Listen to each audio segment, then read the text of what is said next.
तो साधना चुनक ऋषि ने ऐसे ही वो खिचड़ी ज्ञान से साधना की, उससे सिद्धियां आ जाती हैं, एटम बम बन जाते हैं।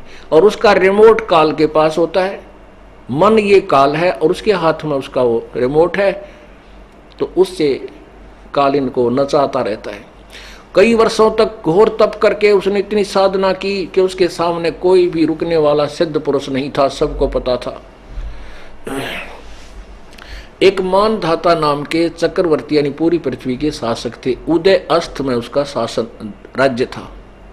वो प्रत्येक 2-4-10 वर्ष में ये देखता है कि मेरे शासनकाल में कोई मेरा जो अधीन राजा है कोई सिर तय नहीं उठा लिया उसने, मेरी उस किसी ने पराधीनता अस्वीकार तो नहीं है।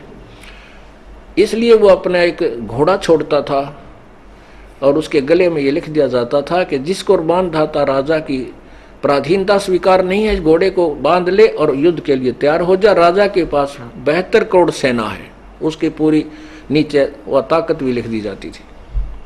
तो वो घोड़ा पूरी पृथ्वी पर घूमकर वापस आ गया। जब भी चनक ऋषि ने देखा उसकी झोपड़ी के आगे से गया, वापस आया जब भी उसने देखा कि क्या बात है, इस घोड़े पर कोई आदमी को नहीं बैठा।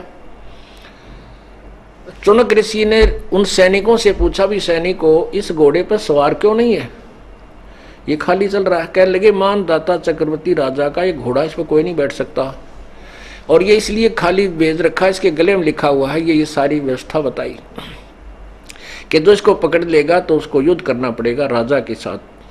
तो किसी पृथ्वी पर किसी ने नहीं पकड़ा। ऋषि ने पूछा कि क्या किसी ने, राजा ने इसकी युद्ध नहीं होता। सैनिक बोले, किसकी माँ ने दूध पिलाया है जो हमारे राजा से युद्ध करे, हमारे राजा के पास 72 अक्षौणी सेना है। अब देख काल के जाल, भगत आदमी भक्ति करे था, अपना पड़ा रहा था कोठड़ी में, क्यों बकवाद भाई। अब वो काल टिकन ना देता, हंगा पाक गया।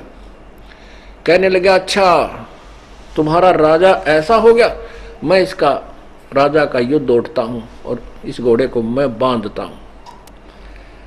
वो सैनिक बोले, रे कंगाल, तेरे दाने तो खाने को नहीं और तू युद्ध उठे, चक्रवर्ती राजा का तेरी क्यों सामत आई है, पड़ा रहे।